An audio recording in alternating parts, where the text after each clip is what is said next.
Welcome to the TheOncoPT Podcast, where you'll learn from oncology experts, practitioners, and patients to help you on your journey to become a confident and competent OncoPT. Here's your host, Elise Cantu. Hey OncoPT, and welcome back to this episode of the OncoPT Podcast. Now, you've heard me talk about on the podcast a couple of episodes ago how I went to this year's Cowtown Oncology Nursing Symposium, like I try to do every year. And every year they have amazing guests, and I'm very privileged today that I have one of the speakers from the Cowtown Oncology Nursing Symposium joining me today to talk about a very special foundation that has been around for a few years and has some really, really big moves coming. And we're here to talk all about it and how we can get your patients connected with this amazing foundation. So I'm so excited to welcome Dr. Edward Wright to the podcast of the We Can Win Foundation. Dr. Wright, welcome to the OncoPT Podcast. Well, thank you, Lisa. I'm so excited to be here. This is really fun. Just in the pre-interview, I'm excited about what you're doing and what the Cowtown nurses are doing, the oncology nurses are doing. And just for the opportunity to be here, I'm excited about just being here with you. So for those who may not be aware of or familiar with the We Can Win Foundation and the work that you're doing, would you mind introducing yourself to my audience before we dive into some of the exciting stuff that y'all are doing? Oh, no worries. So I'm Dr. Edward Wright. I'm the CEO, Executive Director, and founder of what was formerly called Real Talk About Prostate Cancer. In 2024, we rebranded so that we can include total men's health as well as breast care. So we started the foundation, my wife and I, on a whim just before COVID, 2 years before COVID. And we started putting all the little small pieces together. How are we going to do this? Will it work? Who's going to do what? And then in 2020, we released our very first, we did our very first symposium. So the We Can Win Foundation, after being rebranded, it came about because I was diagnosed with prostate cancer in 2012 while living in California. And I got a call from my doctor, and he said to me, look, I need you to come back into my office. Now, mind you, I had just seen this guy 2 weeks prior, and I didn't really like seeing him that often, So he called me. He says, look, Doc, we need you to come back in and talk about some stuff. So I went in, and when I walked through the door, we sat down and we started talking about this thing called prostate cancer. And I was like, prostate cancer? Yeah, what is that, right? I'm 58 years old, pretty well educated, but not in that space. Mm-hmm. And so then he started talking about PSA and the prostate. And so then, things are going on in my head now. Like, okay, first of all, let's slow down. First, tell me, what is the prostate? Tell me where the prostate is located. Tell me what its functions are. And lastly, tell me what this prostate cancer thing you're talking about. Because once he said cancer, all I heard was yada, yada, yada, yada, yada, right? And so we discussed it, and he told me about it, what it all entailed, and what it could be like. And so he says, look, I want you to go and have a biopsy because your PSA went from 2.5 to 5.5 in a little under 12 months. He said, and to me, that's frightening. And again, I don't know what PSA is and, what it does. Nobody's ever told me about this before. I didn't know that he was testing for PSA every time I went for my annual physical. He never told me, but he was such a concerned doctor that he ran every possible test. So I went for a biopsy with the radiologist at the Palo Alto Medical Foundation over in Palo Alto, California. And that was an experience I don't think no man should ever have, but it just so happened that I had to have it. So I was getting ready for vacation. I was in Mobile, Alabama, waiting for a flight to Miami to go to Ocho Rios, Jamaica for vacation. 4:00 on this Friday evening, I get a phone call, 4 or 5 o'clock, get a phone call from the radiologist. He says to me, Mr. Wright, we found a small trace of prostate cancer about the size of the tip of an ink pen, but don't worry about it. And I'm like, whoa, whoa, whoa. Did you just tell me I had cancer and don't worry about it in the same breath? I'm like, so is this how you deliver news like this to your patients? Mm-hmm. I'm like, okay, fine. No worries. He says, go on your vacation. When you come back, we'll meet with the panel of doctors and we'll start discussing what we're going to do about this thing. Well, but now I don't want to go on vacation. I just heard I got cancer, right? Yeah. But Yeah. I had some great people around me and talked me through it. And we actually went, had a good vacation, came back, met with a round table of urologists, radiologists, oncologists, dietitians, PCPs. I mean, every medical professional I could ever think about was at this table. And we started to discuss options. Mm-hmm. The first thing a urologist said to me was, well, I think we should remove your prostate. And so I'm looking at this guy, right? I'm 58 years old, pretty much healthy, right? And I said to him, well, surgery is not an option. So let's take that off the table right now. Okay. We don't even have to discuss that any further. So we took that off the table, discussed other options, and I decided to do active surveillance, or most commonly known as watching and waiting. So, we just every 3 months, I went in for a PSA exam. And then 5 years in 2017, I was here in California. Had moved to Texas in 2015, started going into the VA hospitals. And the radiologist that I was seeing told me, he said, look, I'm not comfortable with the way your prostate is feeling. Now, mind you, I had 6 biopsies from biopsy 1 through 2017. 6. No man should have that many biopsies, right? And then, of course, the digital rectal exams. Man, it'll make you challenge your own sexuality, right? Mm-hmm. So many of them, right? And so he said, I just don't like the way it's feeling. So I'm going to send you to Mm-hmm. UT Southwestern Radiation Oncology. Best thing that could ever happen to me in my life, Mm-hmm. in my prostate cancer journey. So I go over there, I meet with Dr. Hanan and my nurse practitioner, Tamara Dickerson, and they pulled up a seat and got right in front of me, eye to eye, and says, look, we've looked at your chart, and I'm going to just tell you this thing is not going to kill you. And I'm like, okay, that's great news, but how do you know it's not going to kill me, right? Mm-hmm. He says, well, it's not advanced enough, and there's therapies out there that you will be a good candidate for, and was now called the marker therapy or the seed therapy. Had just come out of clinical trial. I wasn't a part of the clinical trial, but it had just come out of clinical trial. 99% success rate. So I said, okay, look, you're the doctor. If you think this is going to work, let's go for it. Do you think I need to seek a second opinion? He says, I think it should be okay. And I'm like, okay. So we decided to go with it. So we did this stuff, this routine stuff. We went for about 6 months. December 2018, I had just before that, they did what's called a fusion biopsy. So they take the biopsy and an MRI, they overlap the two to see exactly where the damaged area is in the prostate. So they'll know where to direct the radiation. And so I went in and got ready for the treatment. And so let me just say this. Here's how I operate. I believe that everything is meant to happen in your life. I'm 70 years old today. Never thought I'd be having a conversation at 70 with all the crazy stuff I've done in my life. But I go into this room with these medical professionals. There's like 9 of them in the room. And I'm making all of these jokes and got folks laughing.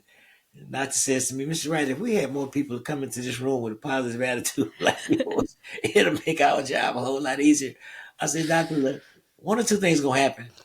I'm either going to come out here and be good, or I'm not going to come out of here. Somebody's going to be planning the funeral. Either way, I'm good with it, right? And so we went through the procedure. And then when they started planting the seeds, it was extremely painful. So I ended up getting 3 shots every time they implanted a seed, I had to get a shot. Fentanyl, 25 milligrams of fentanyl, which scared the life out of me, right? But 75 milligrams throughout the procedure. Had the procedure, went home, started recovery, and that was December 2018. And here it is, March 2025, and I'm good. You know, my PSA is undetectable now. It was at 10.0 when I had the procedure done. And I tell people all the time, they ask me this, well, how do you feel about having prostate cancer? I say, hey, I don't feel anything. I don't have what you might want to call a feeling. What I do say to them is that it was God ordained that I contracted prostate cancer, and the VA assumed that it was due to Agent Orange during my time in Vietnam. I was on an aircraft carrier, so the aircraft was bringing it back after flying through uh, Agent Orange and bringing particles back to the ship. So 5,500 men on that ship, and I wish I could just reach out and try to get a number of how many other men on that ship was diagnosed with prostate cancer. Right. So, 2018, got married shortly after that, 2019 in April. And my wife has walked with me from day one because prostate cancer is called the silent killer for a reason. Men, especially black men, they don't have that conversation in their homes. Right. For me, I called everybody I knew. I called friends, relatives, frenemies, total enemies. I called everybody I knew. I tried to call the TV station, but they wouldn't take my call, right? But I called everybody I knew because I knew that in order for me to make it through this thing, I was going to have a village of people. I have kids. I have three kids, grown kids. I have grandkids. I didn't want them to have to suffer through this thing not knowing what I was dealing with. So I had to sit down and I talked with my family, my siblings, my children, and I explained to them what was going on. And so, I had to ask my wife the hard question. I said, look, so I have this prostate cancer. So are you sure, that you want to marry me? Even though you might think that I'm a millionaire, I'm really not. So you might want to think twice. So we had that sit down discussion, and she made the choice to marry me. And she's worked with me hand in hand from day one. And the reason why I say that is because it is important that men dealing with prostate cancer, I don't care if you're black, white, green, or blue, if you're dealing with prostate cancer, you have to talk to somebody. It takes a village to get you through this thing, right? And I've lost several friends. One of my very best friends died at 63 years old because he didn't go to the doctor, right? I mean, me and this guy were like brothers. We lived in California together. We went to beauty college together. We worked in salons. We traveled doing platform shows together. And he died at 63 years old, prostate cancer. It makes sense. So what we do here at the foundation is we try to bring relevant information into the underserved communities about the real deal when it comes down to prostate cancer. And with me, I try to keep it real. I don't try to speak above anybody's level. People need to understand what we're saying. They need to have a total understanding of what we're saying about prostate cancer and the importance of early detection and screening. Right? I talk to men all across the country on a daily basis. They call me after they've been diagnosed with prostate cancer because somebody told them about us. I get on the phone. I spend hours on the phone sometimes with these guys, listening to their stories. And here's what I get all the time. Man, I wish I would have went to the doctor and got checked earlier. So if I coulda, shoulda, woulda, will put you in the casket, right? So this is the kind of hard conversation I have with these guys. And then you deal with, some guys deal with depression. I went through a slight stage of depression myself, but I had a conversation. I don't know if I mentioned this at the symposium, but I had a conversation with God one day because I was a little bit I'm a little bit upset. I'm trying to figure out, man, what's going on? Why do I have prostate cancer? Nobody else in my family had it that we know of, right? Mm-hmm. And I asked him the question. So why me? Which is actually the title of my book that I'm writing called Why Me? And we have to be careful when we get into a spiritual side of things and begin to question God, because we are going to get an answer that we may not like. And so what he said to me was, well, if I had not afflicted you with prostate cancer, I would not have been able to heal you, and you would not have been able to bring this message to men across the globe. And after I had that conversation, I was good. I've been good ever since. Mm-hmm. Good ever since. Because it gives me the opportunity now to help some other man to live. Right? This is a real world, this prostate cancer world. It's a real world that we live in, you know. And it's medical professionals like yourself, these oncology nurses that see these cases every day, trying to figure out, so what do I say to this guy to make him Mm-hmm. feel a little bit better? You know, there's all kind of resources that are available. Well, how many people in, let's say, Texas, or even throughout your network, know about the We Can Win Foundation? Right, we're 7 years in, and we're still trying to get the word out. Right, Mm-hmm. so it's going to take these types of interviews with organizations like yours to help us to get this information out, so that we not only can support what you do, but then you can also support what we do. Right, Mm-hmm. we're a 501c3 nonprofit organization. 100% of the proceeds go right back into the foundation. The Lord has really blessed me. I'm good when it comes down to money. I mean, I need a little bit more, but I'm okay. But we don't take any of the proceeds from donations or contributions or our sponsorships.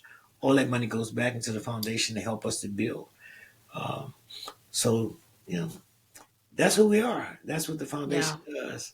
And I Yeah. told you earlier, I could talk about this for 20 years, but I'm gonna leave it. But yeah, I love what I do, man. This is the best thing that ever happened to me. I've been in ministry almost 30, a little over 30 years, Yeah. and so this is a ministry for me. And I tell you, I love it.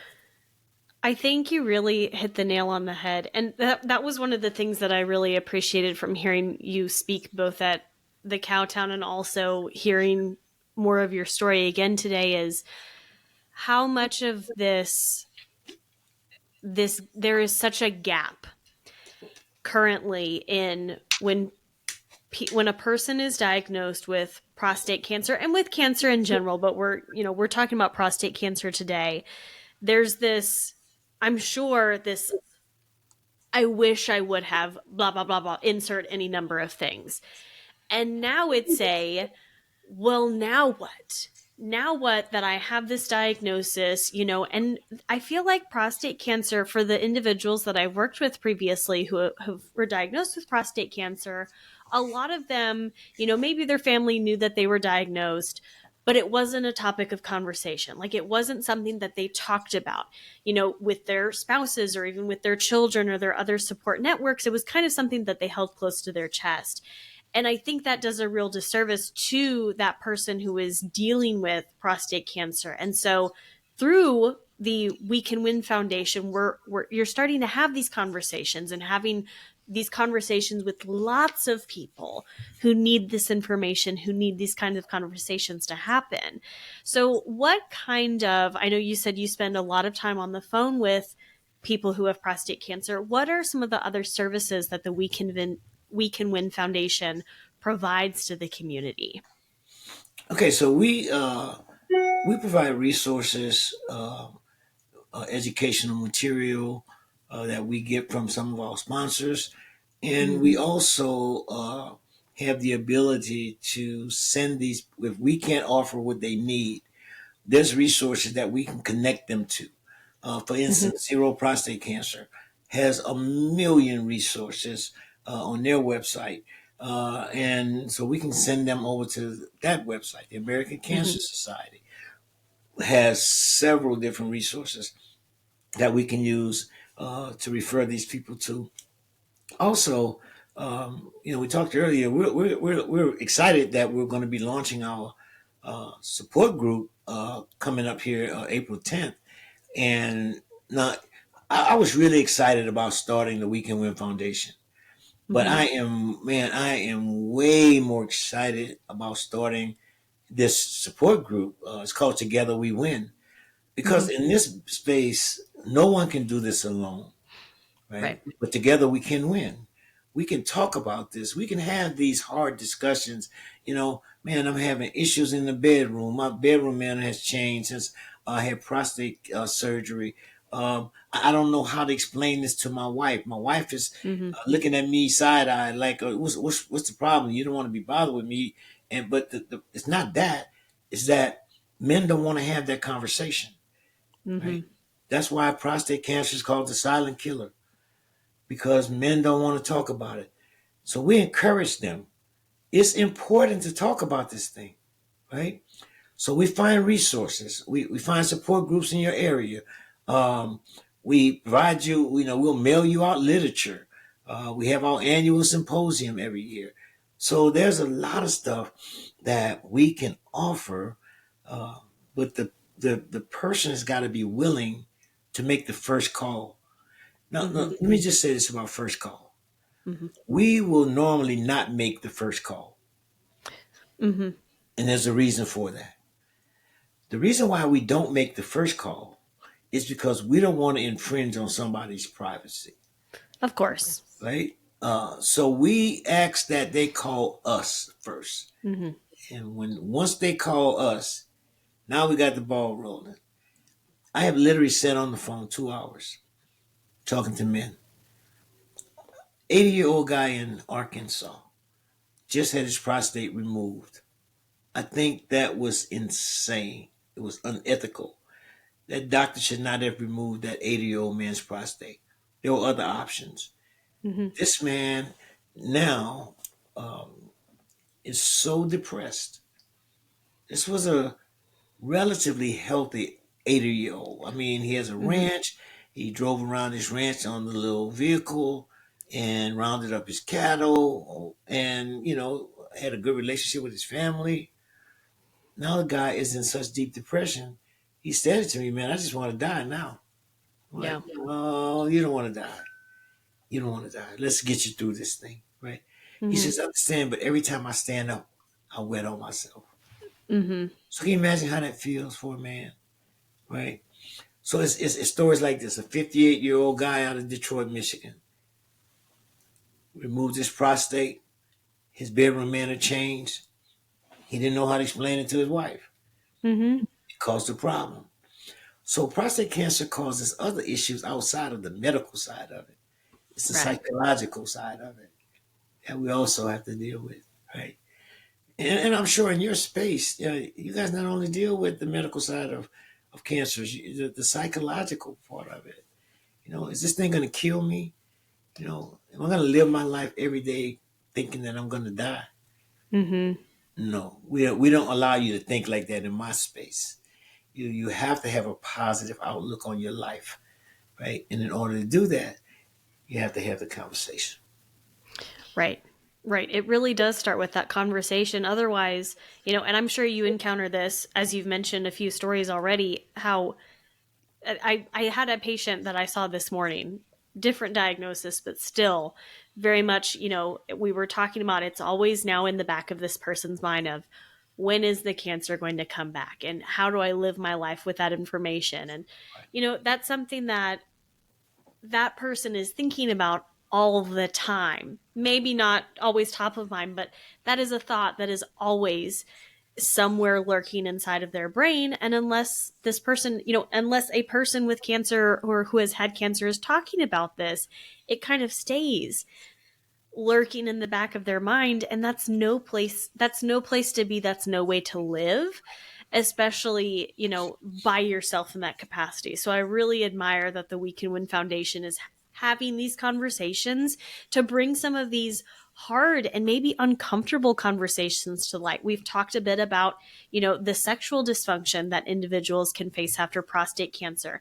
That's something that a lot of people don't want to talk about right off the bat, or maybe don't feel comfortable or feel that this is the right space to have that conversation, maybe with XYZ medical provider, but with a group of people who have been there, who have walked the walk, such as yourself, they can really start to make those connections and maybe open up and have those conversations, both with you, but also with their own family, like you've talked about. Yeah. Yeah. Look, so I had a guy came over to my house yesterday to take a look at the shutters outside of my house because we had some wind damage, right? Now, Yeah, we sure did. look, I've had several conversations with this guy because he's come to do other work on the front part of the house. Okay. Somehow, the conversations swung around the prostate cancer. So now I'm about to hear another story. Mm-hmm. So this gentleman began to talk about it. He says, "Man, yeah, I was diagnosed with prostate cancer too. He said, I'm 64 years old." He said, I went to my urologist and I told him I was having some issues, some bedroom issues, and he told me, "Oh, that's okay. This more to life than sex." I'm like, "Did he really tell you that?" He said, "Yeah, that's what he told me." He said, "Look, this guy almost had me in tears." He says, "I lost my girlfriend.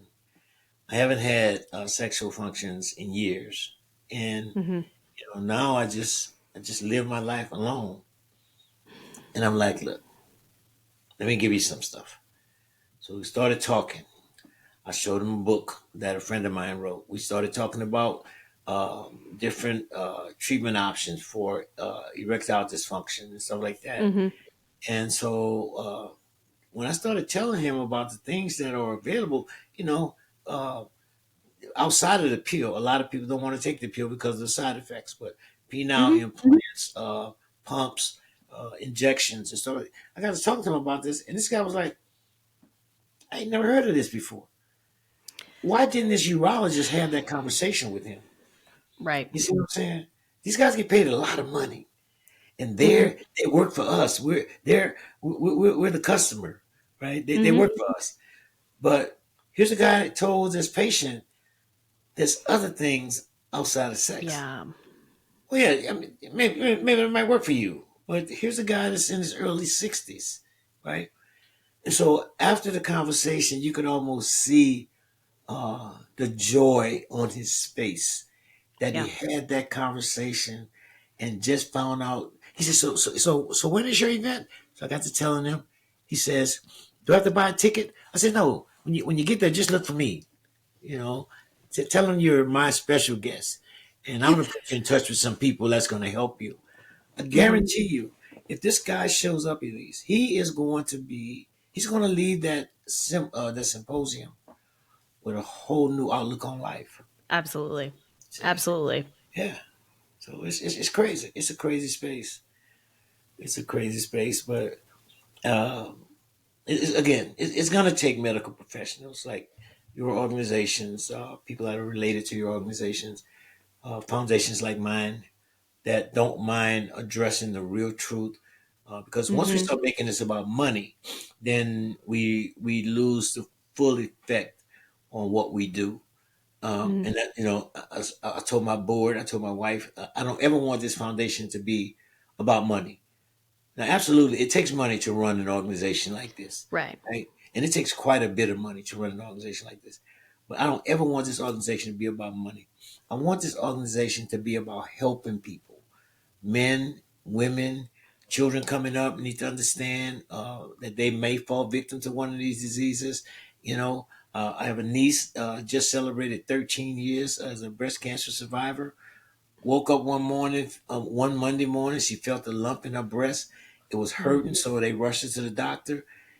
She had breast cancer so aggressive that while she was on the way, the doctor said, while she was on the way to the doctor, it had already started spreading across her chest to the other breast. Mm-hmm. Right. Yeah. So they did some type of aggressive surgery that Friday, and here she is, just celebrated 13 years as a survivor. So we can make it through this thing. Mm-hmm. But we have to have people like yourself, your organizations, our foundations, to speak to these people and let them know that you can have a good quality of life, right? As long as you don't give up. Yeah. As long as you don't give up.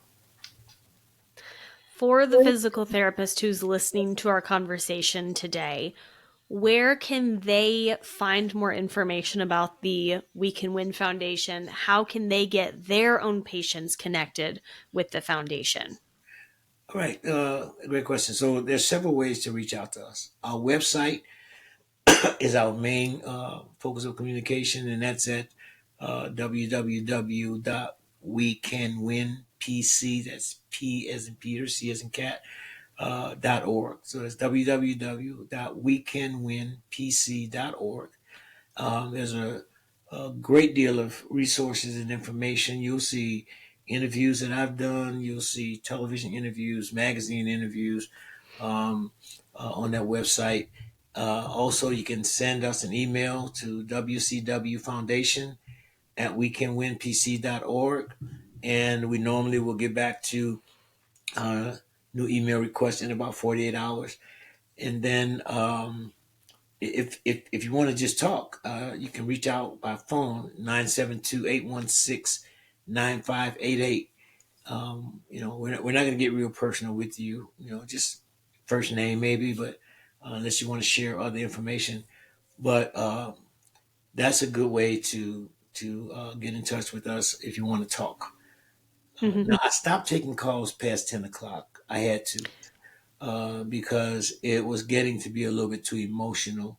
When you take these calls at 10:30, 11 o'clock at night, and then you have to go to bed with that on your mind, right? The brain doesn't have time to process that stuff.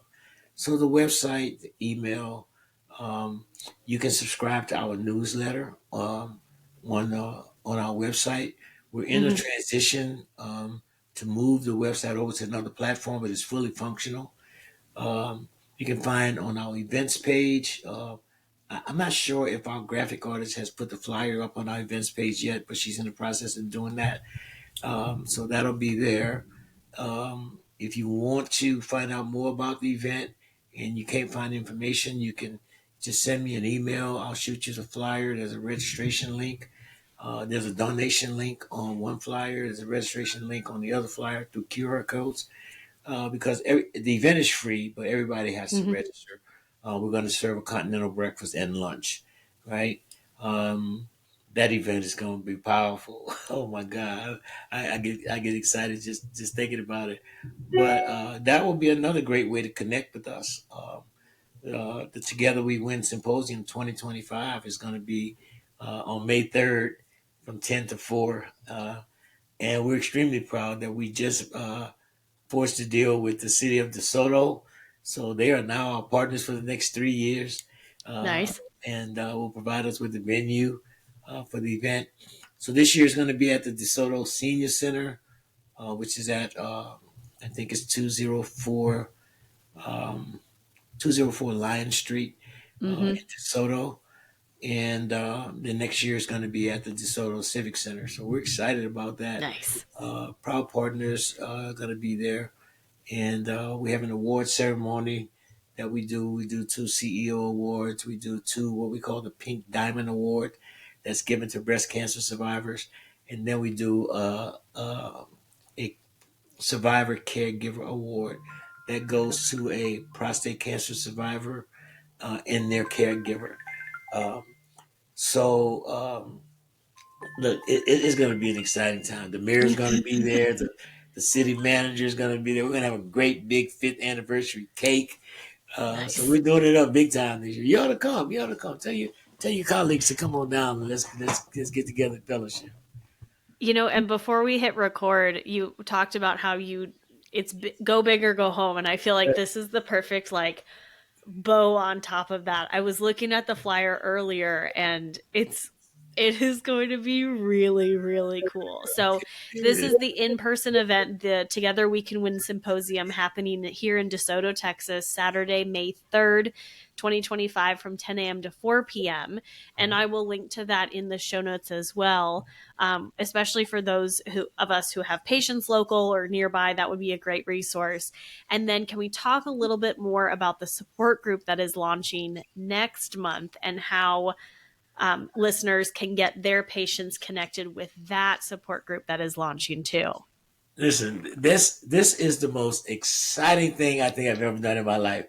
I've had the opportunity to travel all over the world and meet a lot of interesting people, but this is the most exciting thing I think I've ever done. We're going to launch the Together We Win support group for men and families, not just for men, but for men and their families who are Very dealing with cool. prostate cancer, caregivers, prostate cancer survivors, prostate cancer patients that are in treatment right now, and also their families. This is going to launch on April 10th at 8 o'clock p.m. Central Standard Time. And it seemed to be late for us here in Texas, but the East Coast, we had to give them some time because they're on a different time zone, and they're Right. people in Colorado, places like that. So we're going to talk about in the introductory meeting, the first meeting, we're going to talk about who we are and introduce. Everybody's going to have a chance to introduce themselves, tell us a little bit about what their journey is, where they are in their journey, and then we're going to get into some stories. We won't have any medical professionals on the first call because we want these guys, we want to get them into a space where they're going to be comfortable. Totally. They'll be able to talk about their journey, what they're feeling, what got them to where they are today. Where were they when they first got diagnosed? What stage, or was it early stage? Did early detection play a part in them being diagnosed with prostate cancer? So it's an exciting time for us. And, as I said to you earlier, people look at me and say, man, you must be out of your mind doing some of the stuff that you do. I really am out of my mind. But I don't believe in doing things small, right? I believe in doing it on a big scale. Go big or go home. So we want to have at least 100 people. The call will accommodate 250 people, but we want to have at least 100 people on that call. Again, the first call on April 10th will be for survivors, patients, and their families, caregivers. And then calls after that, we want to be able to bring in medical professionals, people like yourself, psychiatrists or psychologists that can deal with the mind side of this thing, to help answer some of those questions that I don't know how to answer, right? Right. Not being a doctor. So uh, this Together We Win thing took about 6 months to put into play. Zero is backing us 100%.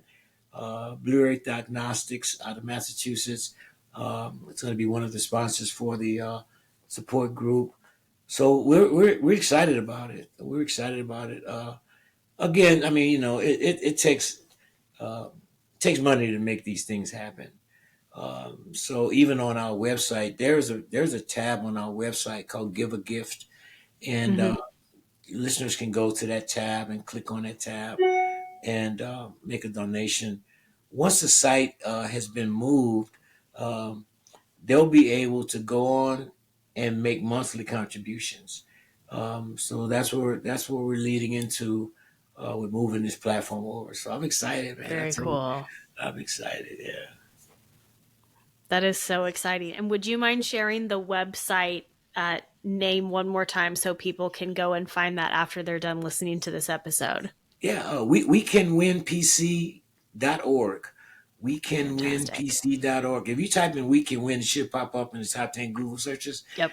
Yeah, we finally made it to the top 10, right?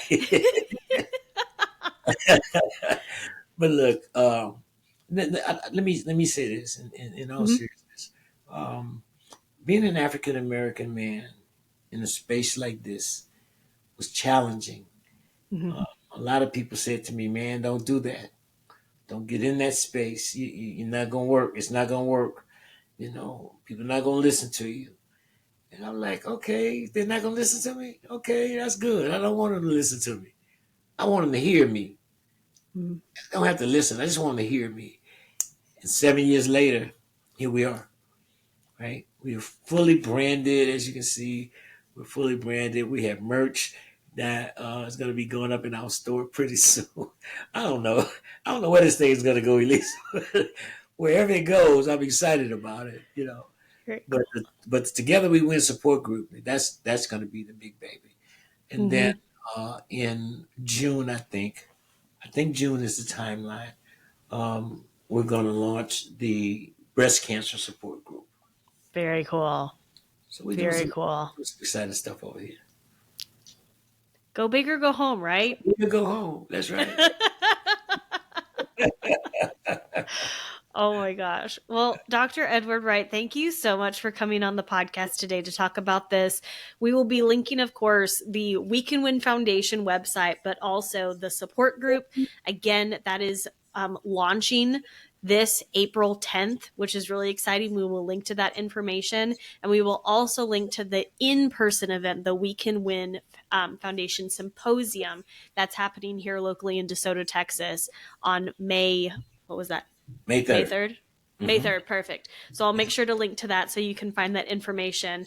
And especially the support group, it's going to be so big, and I'm really, really excited because, again, like for a lot of us who might be, you might be practicing on your own as a physical therapist like myself, or maybe you don't have a really well-established support group in your area. This is a great connecting piece for so many individuals who are dealing with prostate cancer and the aftermath of prostate cancer. So I really, really appreciate your time today. Is there anything else you'd like to leave my audience with before we sign off on today? Hey, look, I appreciate you having me on here, man. I'm starting to feel like I'm a star now. I always told my mom that my name would one day be up in lights and look at me, Here it is. But I will send you the link for the Thank you. group so that you can link that to your network as well. Thank you. And just thank you. I appreciate you for having me here, being able to share this space with you. And I look forward to connecting. If you can, I know you have a busy schedule, but if you can, come on out to the event. All you have to do is you have the flyer, just click on the registration link and come sit at my table with me so you can make me look important, Thank you so much. I appreciate you. I really do. I appreciate what you do. And if the We Can Win Foundation can be of any help at any level, feel free to reach out to me and we'll make it happen. My assistant is actually located in California, so anything that comes to me, I send to her, and then she makes a determination about whether or not I can make it happen. But she's been with me for a long time. She knows how I operate. But you have been amazing with this interview. I appreciate you. And again, anything we can do to help the oncology nurses, please reach out. We're more than willing to help. Fantastic.